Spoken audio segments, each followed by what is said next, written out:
Hello, my name is Ryan Barta, and this is my digital storytelling presentation. A little about me. Growing up, it has always just been my mom, my older sister, and myself. Our father was never really in the picture, so for this presentation I will mainly be focusing on my mother's ancestry, because that is all I know. I have two sides of this family, the Moen being my grandmother's family, and the Phelps being my grandfather's family. I'm going to start off with my grandmother's ancestry, or the Moen side of the family.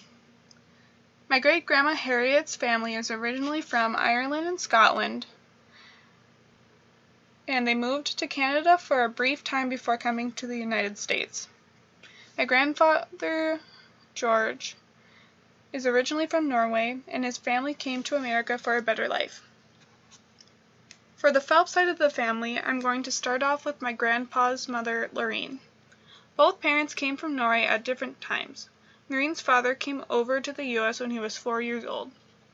His family moved to Iowa. Unfortunately, both parents died of diphtheria, and Lorraine's father grew up in an orphanage with his older sister. His two older brothers, who were too old for the orphanage, found work on farms to support their siblings. Lorraine's father grew up and ultimately became the orphanage's handyman. Lorraine's mother came to the U.S. around 10 years old and moved to North Dakota. When she was old enough, she went to school to become a nurse in Fargo, North Dakota. She then worked as a nurse at the same orphanage as Lorraine's father, and they ended up falling in love and getting married. For my grandpa's father, Vernon, it is kind of uncertain of where his ancestry is from, but what we do know was Vernon's mother was German and set roots in Nebraska. However, my great-grandpa Vernon's story is a lot more unique and different than we originally thought. This is a diagram of my great-grandpa Vernon, or who we usually call Shorty's family. Shorty is one of 21 kids.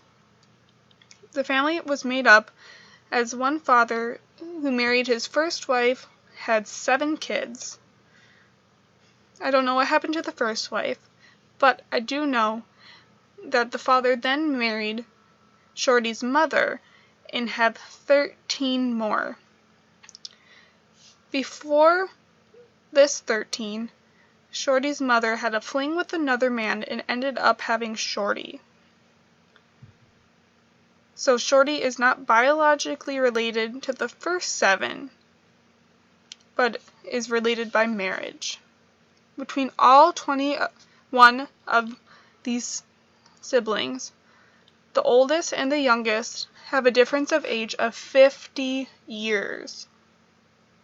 The youngest of Shorty's siblings is 2 years younger than my own grandfather, who is Shorty's oldest son. And I think that is just crazy. Now I'm going to talk about past experiences that helped shape my teaching philosophy. Throughout elementary school, I did not really experience any diversity. I had all white female teachers who were pretty stereotypical. I had one classmate, however, who had special needs, but they weren't in the classroom all that much. The most diversity I experienced was in high school. Red River was where the majority of EL students went to. However, I really saw them in the hallways and not in my classes.